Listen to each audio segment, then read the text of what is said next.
Another edition of Panola Pride, the heartbeat of East Texas. We have a very interesting program today, and our guest is Mrs. LeGrone, and we'll be talking about the history of the East Texas area. First of all, let me make an announcement. The Panola County Historical and Genealogical Association will they'll be making tours of the library, and that will be those uh, tours will be free, and you're going to do it both Saturday Yes. and Sunday of the All Texas the River hours Roundup. of the festival. And they do remind everyone, because of the tours, that no study will be allowed through the resources during those 2 days only. They've got all of their volunteer manpower designed to carry out in the tours, and this will go through the library as well as go up in Library and in museum. museums. It'll all be open. So everyone, you certainly want to make that, and may I point out too, it says right here, underline, free. Free, Those tours will be right. free.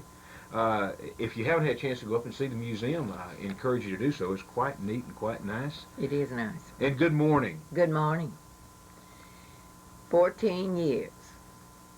Um, this is a fun and profit thing. Started 14 years ago, but I think everybody knew that I would look back and see where we came from. Fall festivals in Panola Fall County. festivals in Panola County. This is our 14th one, and it was set aside, these 2 days in the fall, set up by the Chamber of Commerce 14 years ago.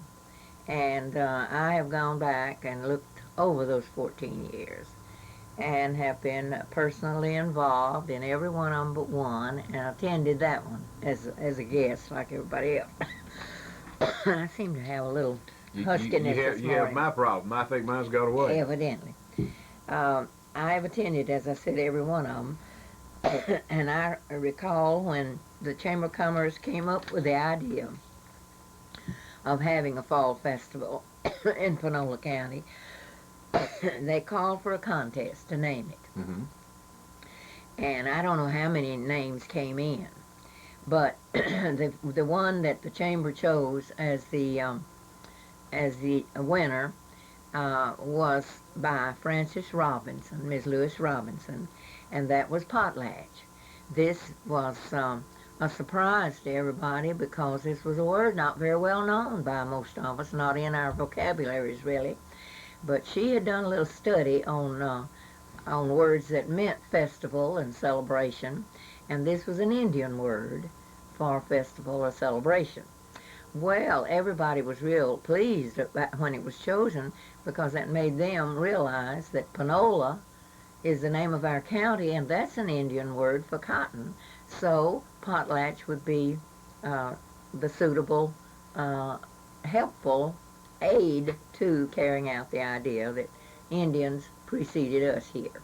Well, of course, they developed then, through the years, Chief Potlatch, and of course Chet Stout was a chief potlatch as nobody else could ever be, and year after year we saw him perform and have pictures and everything of him as chief potlatch. So we carried out the idea of the festivals from early understandings of what festivals were like. Well, what was the first one like? We didn't have the building out there. We just had an open field where they had just gotten this property, but no shelter was built out there. So Potlatch 1 was only a place, not a shelter or anything. And the loop wasn't even finished. As I thought about it, I remember. No, it was not. No, the loop was not even finished. And I was one of the officers in Q.M. Martin Art Society. And Mr. Martin was still with us. And so we had been having annual shows. And, of course, it was just understood by the group that we would participate. Mr. Martin wouldn't be a part of anything that didn't participate in community affairs, even though he already was handicapped.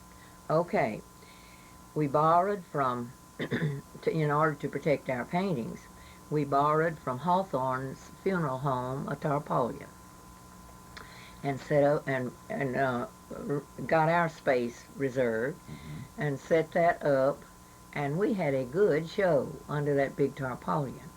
And we had to limit how many. We had pretty good sized membership then in the Art Society, and so we agreed that we had space for about 3 paintings by each member. And then you could carry extra paintings if you sold one to somebody, put another one up, so you'd have 3 on display. Well, Mr. Martin took quite a group because he had some uh, stacked up at that time, and he was of course, the star of our booth because everybody loved to visit with him. And then they appreciated his paintings. They were known everywhere as being expert watercolor paintings. And so we all enjoyed seeing him enjoy it. And we had been having the annual show, and we had an agreement in our organization that we all worked together to put on the show, and then if we sold anything at the show, we returned or donated 10% of our sales back to the club to cover expenses. Well, at that show, Mr. Martin sold 7 paintings at that first potlatch for a total of $2,131.50. Now, that was a lot of money in 1980 to make on a booth. Yes, it was. And he turned in to me the report of his sales. Who he sold them to, I was treasurer of the organization. Here, in his own handwriting, is a list of the people that bought the paintings and what each one brought in, and his total. And with that, he returned to us a check for $213.15 to the club. And he had had a good time doing it. He just had a ball, and everybody visiting him. And we were pleased about all that, not realizing that that's the last one he would ever visit with us. This was in October of 1980. In next spring, he died. And I have his obituary here, and have a lot of pictures at the time. But then the next May, you see, Panola educator Q.M. Martin dead at 77. And here he is with his painting equipment, you see, on the way to do a painting. Well, this had been potlatch number 1. And he had a great time in that, and we had this, of course, to boost us with memory from then on, that it was worth all of our efforts for him to have that good time with people, because he was not seeing people much anymore at that time. Okay, that was potlatch 1. Then, potlatch 2, we still didn't have a building. Still back at the same ground. At the same grounds, right, but no building. And so Margaret again managed with Hawthorne to borrow their tarpaulin, and we had our show. I wanted to back up because I failed to mention it, that perhaps some of the listeners do not know that it was the people in this art society that put up and arranged the museum of Mr. Martin's things we have in the jail museum to honor him. The society is named in his honor because he was a booster of it and sort of the guiding hand that wanted us to have a local organization. And so it was named Q.M. Martin Art Society because he was already handicapped when we organized that one. Okay, I wanted to point that out, that this was their contribution by hanging this and being out considerable amount of money that they had to raise to do it. Okay, then potlatch 2 in 81, we still, the Chamber of Commerce, got busy and planned all this for the second year. But we still didn't have a building. They did put up a tent, a small tent or two, I think. And as I said, Margaret Tillery uh, asked again for us to have the tarpaulin, and it's a good thing we did because we had a rainstorm that was terrific. Not only rain, just a flood, but wind blowing, just the hardest wind. We had our pictures all arranged on easels, and we had to take them off of those easels and make a, right during the storm, right under the middle of the tarpaulin, construct a makeshift tables and pile them up on that to get them out of the water. We were fixing to have just a big mess because it was blowing under. Mm-hmm. Okay, that was Potlatch 2. We toughed it out, but we didn't know whether we could ever that kind of thing again in order to come on. Another thing that happened no, it was the next year in '82 for Potlatch 3. We had a tent over the corn cook-off. That's when it began, and we had a rainstorm that time again. Um, and in Potlatch 4 in '83, we had the building roof over our heads by '83, the fourth year of Potlatch. And that's the time that it came a rainstorm during the corn cook-off, and going back and forth between the tent where it was and the shelter where the building is now. We all got wet. Of course, it was pouring down rain right during the time of the judging of the food. But we were all excited about the what they were going to say about the corn dishes. You know, we had corn bread and corn everything. I even entered at that time and won one of the prizes for yeast cornbread. Yeah, I was trying to recall, and you'll have it, I'm sure. There was a cornmeal company Yes, sponsored yes. that. It was Morrison's. Milling company. Yeah, Morrison's Milling Company that sponsored that cook-off. For several years Yes. we had it. And it was food prepared, new recipes prepared with cornmeal in them. Or some way of canned corn, some kind of corn. And you had to give your recipe showing how much corn was in it. Well, I had developed the old Friendship yeast bread by using cornmeal along with flour for it, and it made a hit, but it was so much trouble to make. It didn't go very far with the recipe.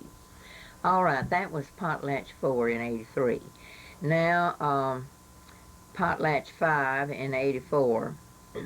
The Q.M. Martin Art Society took a booth again, but they just were dissatisfied because there was not room in a small booth for a whole club display.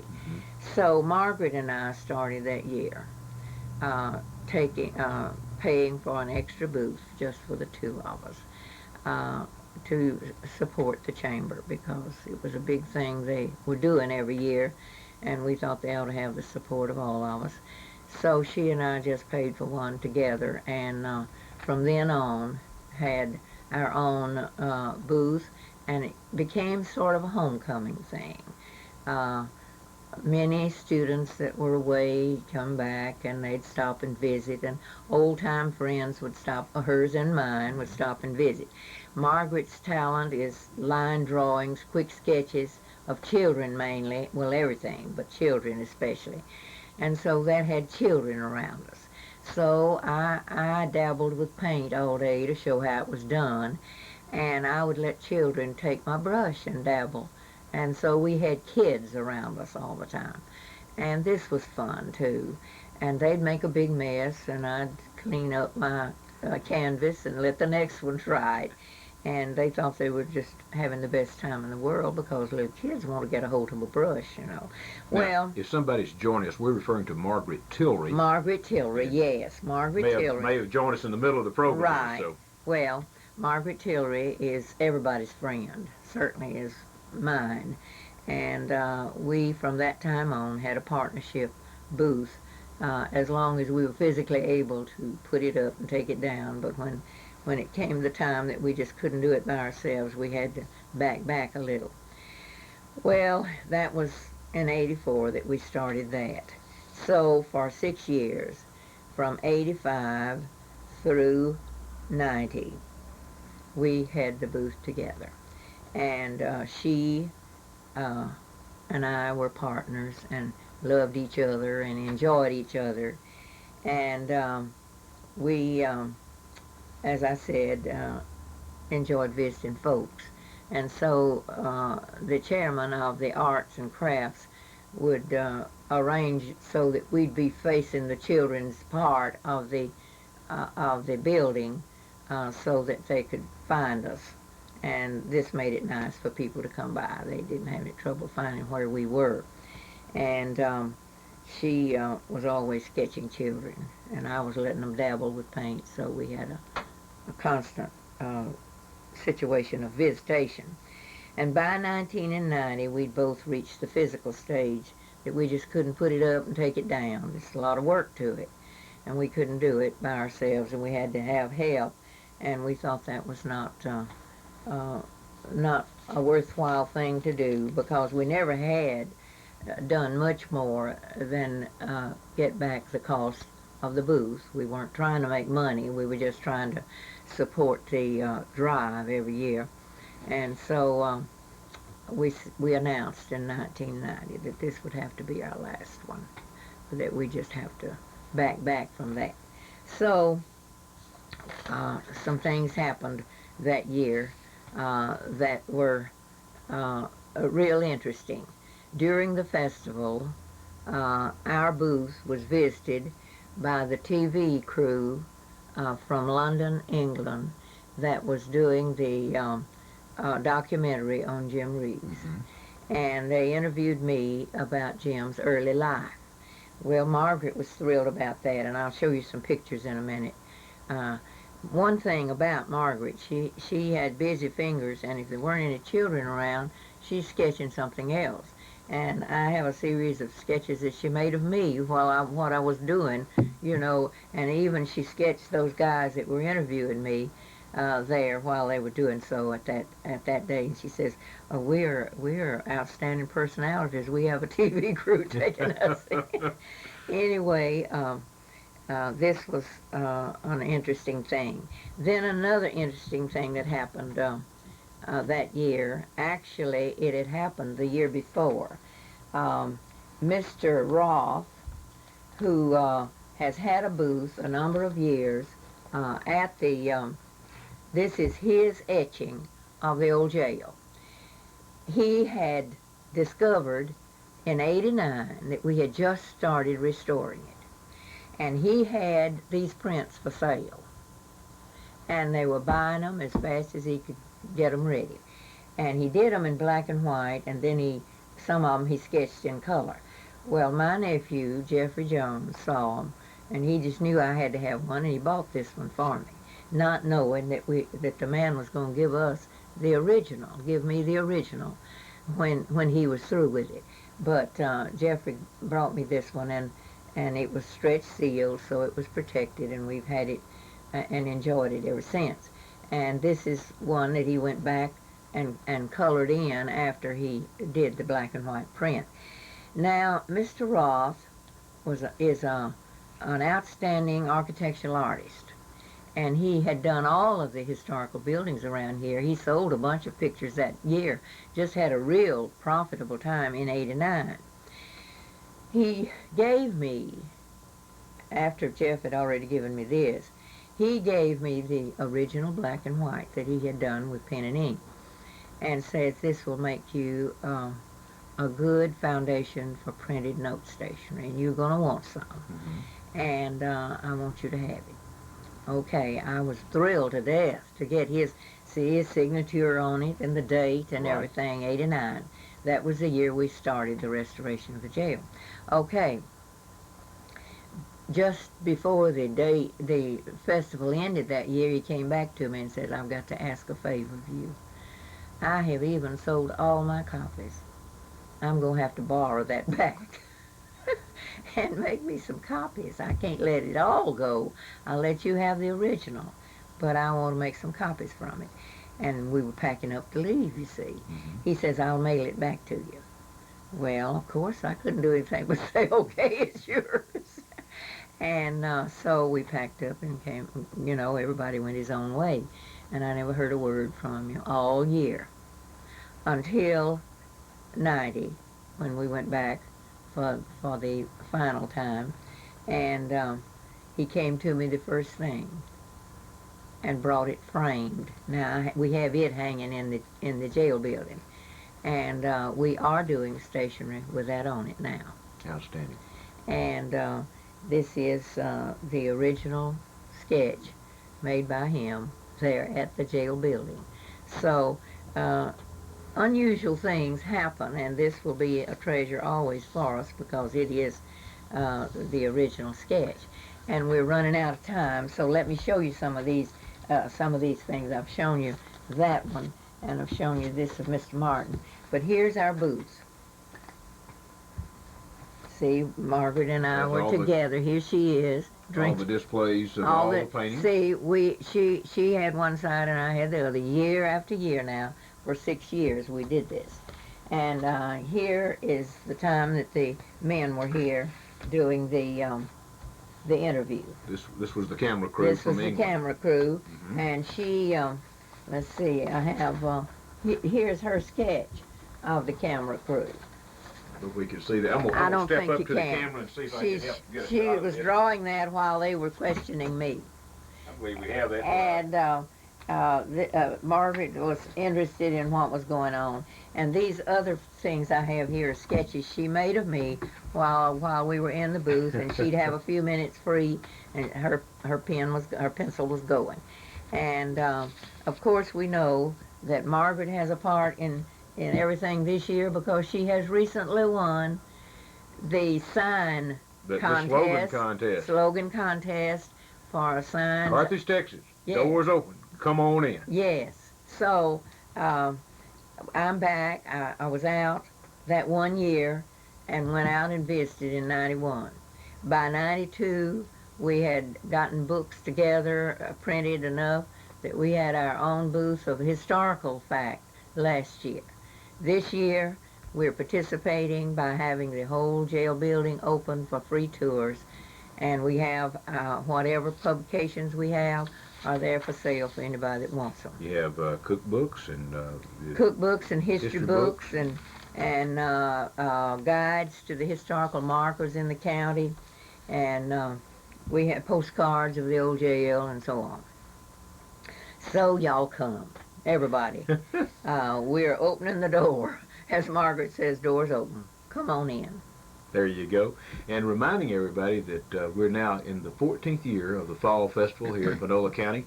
This year is another celebration of the Tex Ritter Roundup. Yes. And I didn't get into that. This is the second year that we've had the Tex Ritter Roundup. And we now have the museum for him open. So we have all kinds of interesting things developing here. Very exciting things. I have to address one question that was brought to the radio station's attention yesterday, in that how about handicap traffic, and if one was in a wheelchair or handicapped, where would they best be able to load or unload? And we recommend that you come to the gate that will be either on South St. Mary Street or the one that will be on Sabine Street. By Joe Frion Insurance Company or the Central Baptist Church, or the other one would be at the First National Bank. You can unload from your vehicle there. The street will be open at that point, so you could, if you're in a wheelchair, go right up the gate and right on into the street. Then once you get onto the square, all of the sidewalks and everything are wheelchair accessible or handicap accessible, so you'll have no problem there. And we hope that will be convenient for you. We feel like that will be the easiest way to do that. And we certainly want everybody to come and be comfortable. Good. 10 o'clock is the start Saturday morning, and then noon on Sunday. Get your ticket. Get your button. You can buy the button at any bank or the Chamber of Commerce, and most of the downtown merchants have them as well. So get your button, save $1, and for $1 a day for all the entertainment and fun things, you can't beat that. The programs just sound great. A lot of exciting things. And the best thing, a tradition for 14 years. Yes, yes. And we get to thinking about all the people that participate, whether they're in one of the food booths for one of the service clubs or... See, there's so many people that could tell this same story. This was just a remembrance thing. But we thank you for bringing it back to our attention. Well, thank and you. let us It's been fun. go back a few years and Yeah. think about it. We better get out of the way and let Sue Smith have her great Yes, we night, better. or she's going to be real upset at both of us. Sue, we apologize, but stay tuned. Sue's coming up right now, and we'll be back with Sheriff Jack Ellett tomorrow and probably talking about the Tex Ritter Roundup again as well. Until the same time tomorrow, have a great day.